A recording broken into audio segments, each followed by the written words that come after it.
स्वागत है आप सभी का आपके अपने चैनल ऑल बना एग्जाम में। हम बीएड सेकंड सेमेस्टर के फर्स्ट पेपर जिसका नाम है शिक्षण एवं अधिगम परिप्रेक्ष्य उसके क्वेश्चंस को कर रहे हैं। फर्स्ट यूनिट के क्वेश्चंस हम कर चुके हैं। अगर आपने उन क्लासेस को नहीं देखा है तो प्लेलिस्ट में जाकर के देख लीजिएगा। अभी आपके सेकंड यूनिट के क्वेश्चंस को करने वाले हैं। आइए, आज का आपका पहला क्वेश्चन है, प्रयास और त्रुटि के अंतर्गत किसी नवीन कार्य को सीखने के लिए अनेक प्रयत्न करने पड़ते हैं जिनमें से अधिकांश गलत होते हैं। यह कथन किसका है?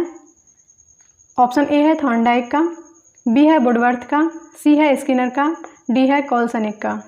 तो ये कथन है वुडवर्थ का। याद रखेंगे, प्रयास और त्रुटि का सिद्धांत जो दिया है वो दिया है एडवर्ड एल थॉर्नडाइक ने, लेकिन ये जो परिभाषा है वो है वुडवर्थ की। नेक्स्ट क्वेश्चन है, प्रयास और त्रुटि के सिद्धांत का गुण आपसे पूछा गया है। तो प्रयास और त्रुटि के सिद्धांत का गुण होता है, इसके द्वारा सीखने से बालक आशावादी बनते हैं और इसके द्वारा जो ज्ञान अर्जित किया जाता है वह स्थायी रहता है। स्थायी इसीलिए क्योंकि वो बार बार किया जाता है, जिससे वह स्थायी हो जाता है।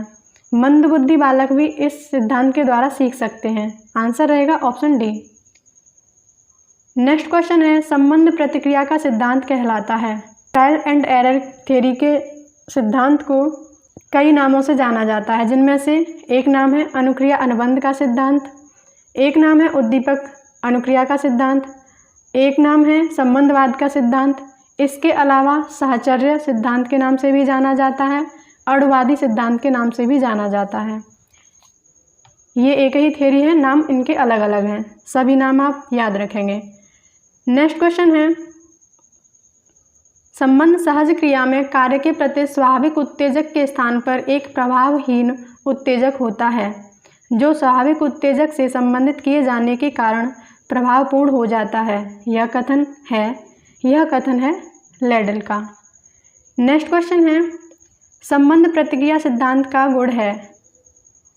संबंधवाद प्रतिक्रिया के सिद्धांत का गुण आपसे पूछा गया है, तो इसमें स्वाभाविक विधि बताता है यह सिद्धांत और बालकों को अनेक क्रियाओं तथा उनके असामान्य व्यवहार की व्याख्या करता है और बालक वातावरण से सामंजस्य कैसे स्थापित कर सकते हैं यह सिखाता है।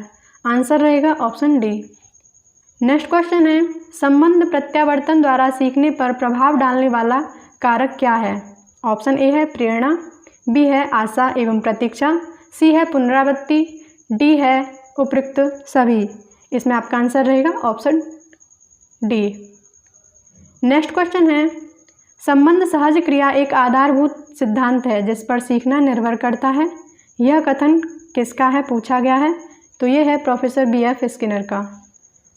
नेक्स्ट क्वेश्चन है, अधिगम की प्रभावशाली विधि कौन सी है पूछी गई है। तो करके सीखना प्रभावशाली विधि है, क्योंकि बच्चा स्वयं करता है तो शीघ्रता से सीखता है और स्थायी सीखता है।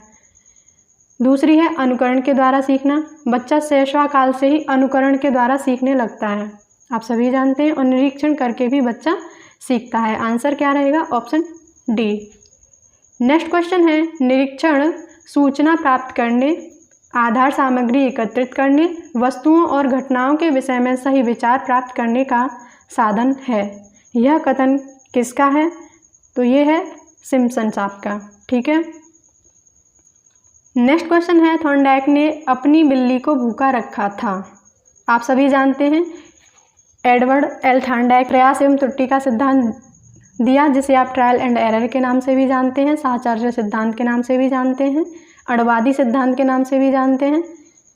इसमें इन्होंने भूखी बिल्ली को पिंजरे में बंद करा था और उसको भूखा रखा था। भूखा क्यों रखा था आपसे पूछा गया है। वो इसीलिए जिससे उसमें तत्परता पैदा हो सके।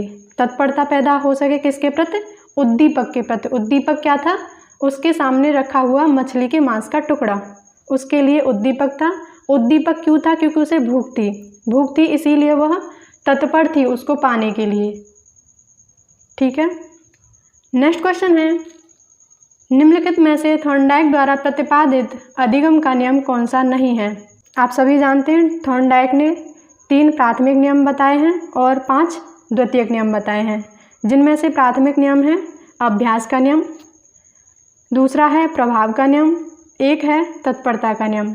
तत्परता का नियम कहता है कि जब तक बच्चा सीखने के लिए तैयार नहीं होगा, तत्पर नहीं होगा, नहीं सीख सकता।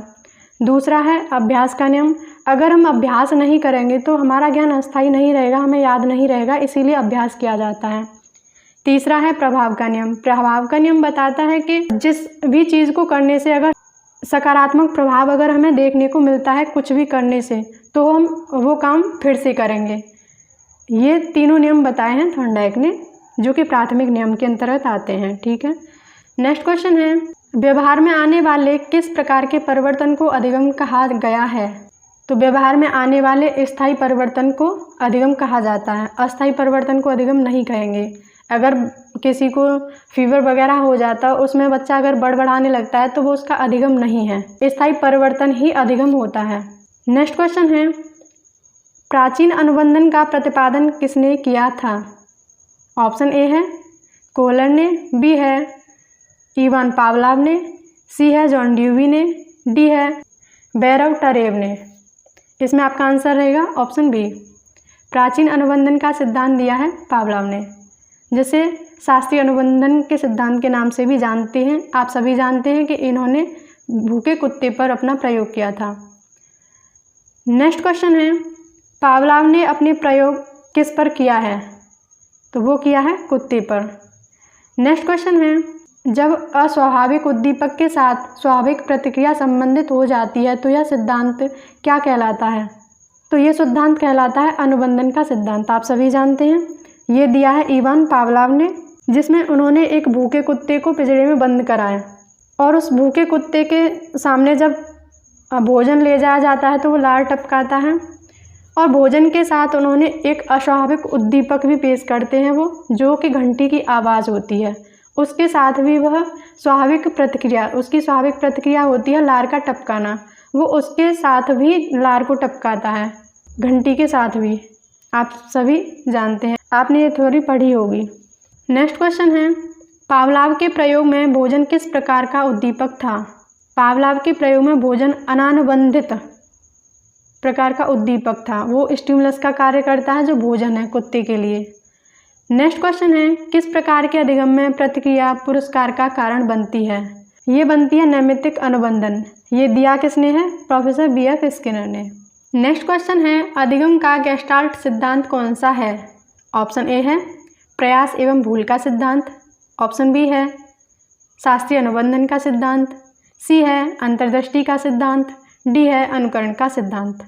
अधिगम का गेस्टाल्ट सिद्धांत है अंतर्दृष्टि का सिद्धांत, जिसे आप सूझ के सिद्धांत के नाम से भी जानते हैं और आह सिद्धांत के नाम से भी जानते हैं। ये दिया किसने है? ये दिया है कोहलर ने। प्रयास एवं त्रुटि या भूल का सिद्धांत किसने दिया है? थॉर्नडाइक ने। अनुबंधन का सिद्धांत दिया है इवान पावलाव ने। नेक्स्ट क्वेश्चन है, कोहलर ने अपने प्रयोग किस पर किया था? ऑप्शन ए है कुत्ते पर, ऑप्शन बी है सुल्तान नामक वनमानुष पर, ऑप्शन सी है बिल्ली पर, ऑप्शन डी है कबूतर पर। तो कोहलर ने अपना प्रयोग किया था सुल्तान नाम के वनमानुष पर। इन्होंने अपनी थ्योरी में बताया कि जो समस्या का समाधान है वो हमेशा अभ्यास से नहीं किया जा सकता। समस्या का समाधान अचानक से भी आता है, जैसे सुल्तान नाम के चिंपैंजी को आया था। आपको याद है ना, उसने कैसे बॉक्स पे बॉक्स रख के और उसके ऊपर चढ़ के केले को खाया था। इसके लिए उसने पहले से प्रैक्टिस नहीं करी थी। जैसे थॉर्नडाइक ने अपना सिद्धांत दिया है प्रयास और त्रुटि का सिद्धांत, उसमें बिल्ली बार बार प्रयास करती है, लेकिन कोहलर का सिद्धांत इससे बिल्कुल अलग है। उन्होंने बताया कि समस्या का समाधान अचानक से आई सूझ के द्वारा भी किया जाता है। आइए नेक्स्ट क्वेश्चन है, पावलाव के प्रयोग में लार किस प्रकार की प्रतिक्रिया है? तो पावलाव के प्रयोग में लार अनुबंधित प्रकार की प्रतिक्रिया होती है। नेक्स्ट क्वेश्चन है, प्राचीन अनुबंधन के प्रयोगों में भोजन पहले तथा घंटी की ध्वनि बाद में की गई थी। इवान पावलाव का सिद्धांत आपको याद है ना, उन्होंने भोजन देने से पहले घंटी की आवाज़ की गई थी। ऐसा है क्या? ऐसा नहीं है। उन्होंने भोजन के साथ घंटी की आवाज़ की, जिससे जो कुत्ता है भोजन के साथ आई घंटी की आवाज़ से ही लार टपकाना शुरू करता है। आंसर क्या रहेगा कि ये कथन असत्य है। प्राचीन अनुबंधन के सिद्धांत में इवान पावलोव ने भोजन और घंटी साथ में दी थी, ना कि आगे पीछे। नेक्स्ट क्वेश्चन है, स्किनर ने नैमित्तिक अनुबंधन के प्रयोग किस पर किया? ऑप्शन ए है कबूतर पर, बी है बिल्ली पर, सी है चूहे पर, डी है कुत्ते पर। तो प्रोफेसर BF स्किनर ने नैमित्तिक अनुबंधन का सिद्धांत दिया है, आप सभी जानते हैं, जैसे क्रिया प्रसूत अनुकूलन के सिद्धांत के नाम से भी जानते हैं। इन्होंने अपना प्रयोग कबूतर पर भी किया और चूहे पर भी किया, सफ़ेद चूहों पर भी करा था और कबूतर पर भी। तो इसमें आपका आंसर रहेगा ए और सी दोनों। नेक्स्ट क्वेश्चन है, प्राचीन अनुबंधन संबंधित है? तो प्राचीन अनुबंधन का सिद्धांत इवान पावलोव ने दिया है। नेक्स्ट क्वेश्चन है, गेस्टोल सिद्धांत संबंधित है? गेस्टोल सिद्धांत अंतर्दृष्टि पर संबंधित है। नेक्स्ट क्वेश्चन है, प्रयास एवं भूल सिद्धांत किसके द्वारा प्रतिपादित किया गया? तो थॉर्नडाइक के द्वारा। नेक्स्ट क्वेश्चन है, प्रोजेक्ट विधि का प्रयोग कोलंबिया विश्वविद्यालय में किसने किया था? ऑप्शन ए है प्रोफेसर जॉन डेवी ने, बी है किलपैट्रिक ने, सी है ए और बी दोनों ने, डी है सिम्पसन ने। तो इसमें आपका आंसर रहेगा ऑप्शन सी। नेक्स्ट क्वेश्चन है, योजना विधि का सिद्धांत है? योजना विधि का सिद्धांत योजना को क्रियान्वित करना छात्रों के लिए संभव हो और शिक्षक छात्रों का मार्गदर्शन करें। बी है योजना का उद्देश्य छात्रों एवं शिक्षकों को स्पष्ट होना चाहिए। ऑप्शन सी है योजना कक्षा से दूर सामाजिक वातावरण में पूर्ण की जाए जिसमें व्यवहारिकता व यथार्थता विद्यमान रहे।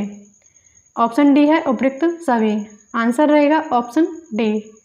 नेक्स्ट क्वेश्चन है, अधिगम की प्रयास एवं त्रुटि विधि का प्रतिपादन किसने किया? तो थॉर्नडाइक ने किया, याद रखेंगे। नेक्स्ट क्वेश्चन है, व्यवहार को प्रारंभ करने की आंतरिक स्थिति या प्रवृत्ति को मनोविज्ञान में किस नाम से जाना जाता है? व्यवहार को प्रारंभ करने और आंतरिक स्थिति को मनोविज्ञान में कहा जाता है अभिप्रेरणा। नेक्स्ट क्वेश्चन है, कौन सी विशेषता अभिप्रेरणा में नहीं पाई जाती? ऑप्शन ए है लक्ष्य निर्देशित, बी है चयनात्मक, सी है निरंतरता, डी है अन्वेषणात्मक। लक्ष्य निर्देशन पाया जाता है अभिप्रेरणा में, चयनात्मक और निरंतरता। आंसर क्या रहेगा? Option D. नेक्स्ट क्वेश्चन है, कौन सी अभिप्रेरणा जैविक या प्राथमिक नहीं है?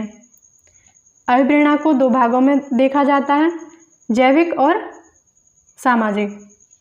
जैविक होती है जैसे भूख, यौन, प्यास, नींद, ये जैविक होती है। और सामाजिक अभिप्रेरणा कौन सी होती है?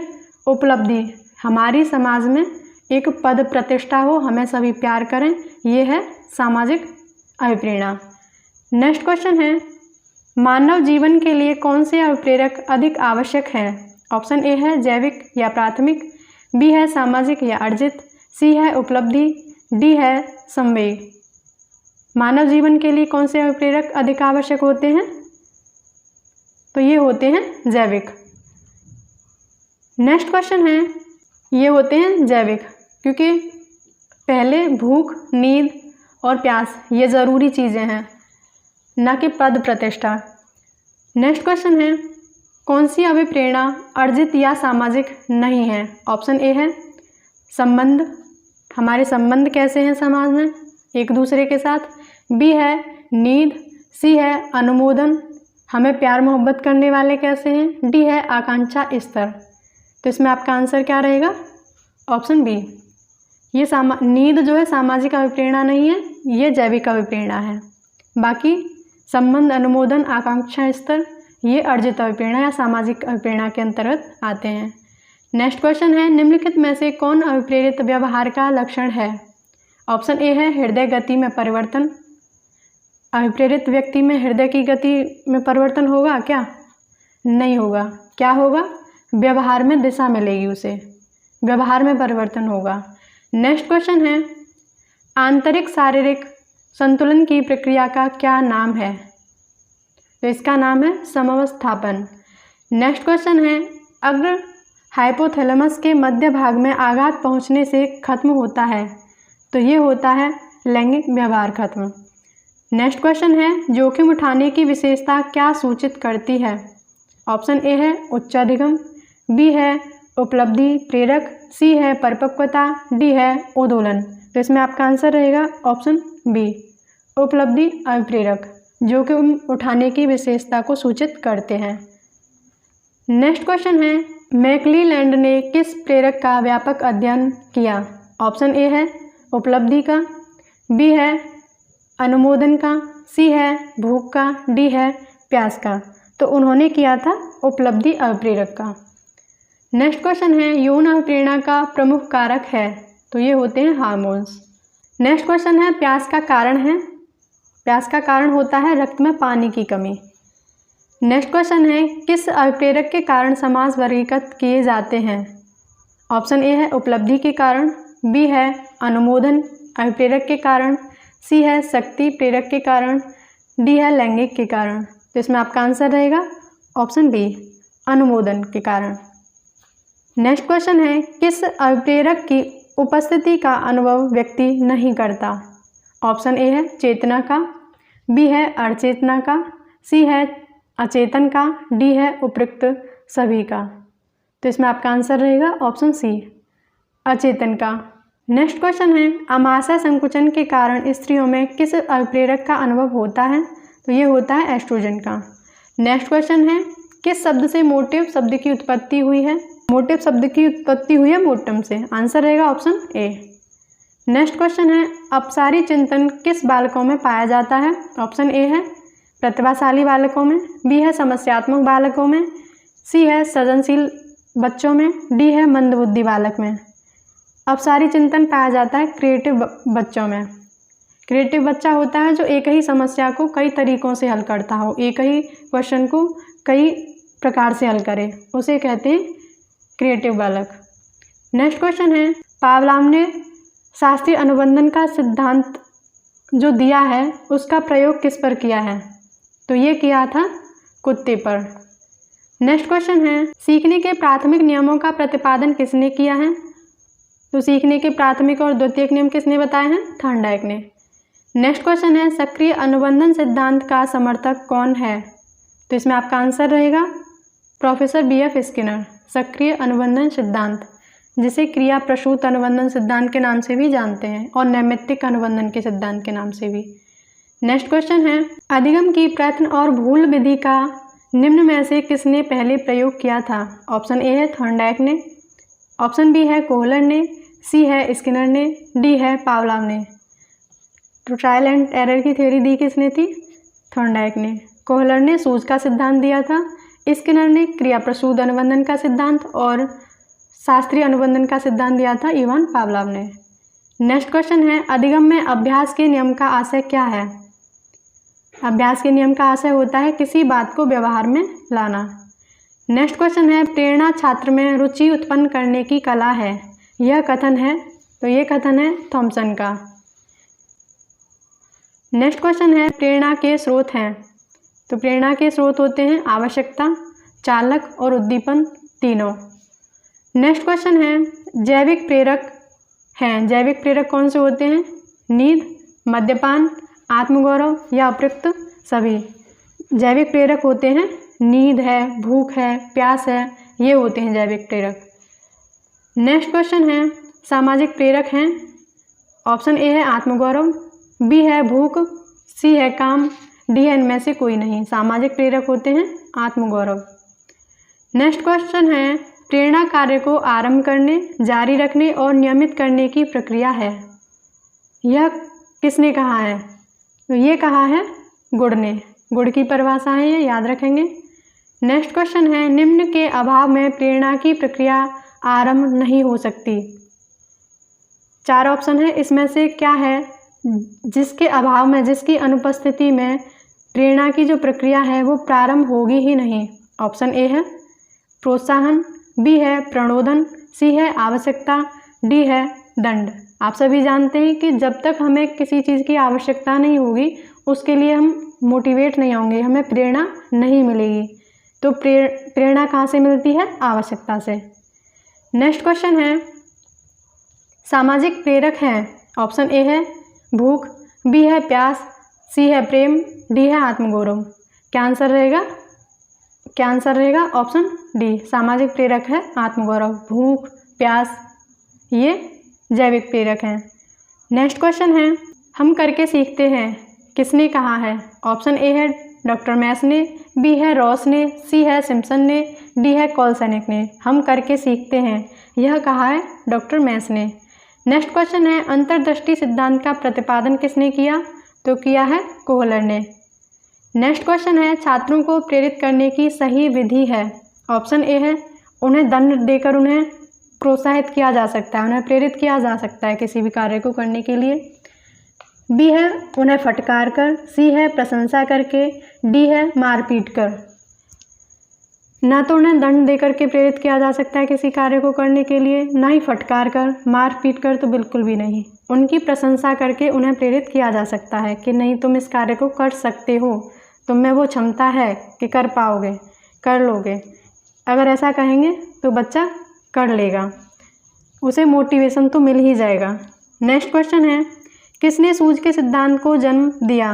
तो ये दिया है गेस्टाल्टवादियों ने, जिसमें कोहलर का नाम भी है, वर्दामर का नाम भी है।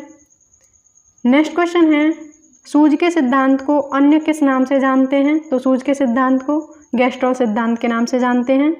सूझ सिद्धांत के मुख्य प्रवर्तक कौन हैं? तो ये हैं कोहलर साहब। नेक्स्ट क्वेश्चन है, अभिप्रेरणा के प्रकार हैं। अभिप्रेरणा के 2 प्रकार होते हैं, जैविक और सामाजिक। सामाजिक को हम अर्जित अभिप्रेरक भी कह सकते हैं। नेक्स्ट क्वेश्चन है, सीखने के क्रिया प्रसूत सिद्धांत का प्रतिपादन किया? तो ये किया है प्रोफेसर B.F. स्किनर ने। नेक्स्ट क्वेश्चन है,